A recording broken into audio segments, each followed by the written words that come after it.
الحمدللہ والصلاۃ والسلام علی رسول اللہ اما بعد۔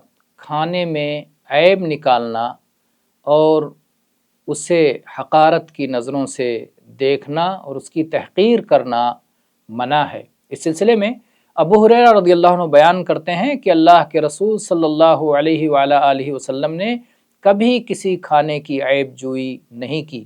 آپ کو اگر کسی چیز کا کھانا پسند آتا تو اسے تناول فرماتے، کھا لیتے، اور اگر ناگوار ہوتا تو آپ چھوڑ دیا کرتے تھے۔ کھانے میں عیب لگانے کا مطلب یہ ہے کہ آدمی کہے کہ نمک کم تھا، نمک زیادہ تھا، کھٹا تھا، پتلا تھا، موٹا تھا، پوری طرح پکا نہیں تھا۔ یہ ساری چیزیں عیب جوئی میں آتی ہیں۔ بہت سارے لوگ اس کو عام بات سمجھتے ہیں، لیکن اسلام بہت عظیم الشان دین ہے اور ہر معاملے میں ادب سکھاتا ہے۔ یہاں ایک وجہ یہ ہو سکتی ہے کہ اگر آپ کھانے میں یہ سارے عیب نکالیں گے تو جس شخص نے کھانا تیار کیا ہے اس کے دل میں غم و الم پیدا ہوگا۔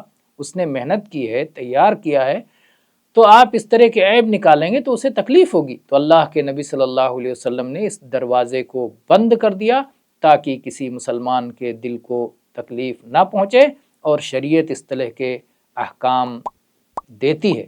ہماری شریعت میں ایسے احکام ہیں جس سے دلوں کو تکلیف سے بچایا جا سکے۔ واللہ اعلم والحمد للہ رب العالمین۔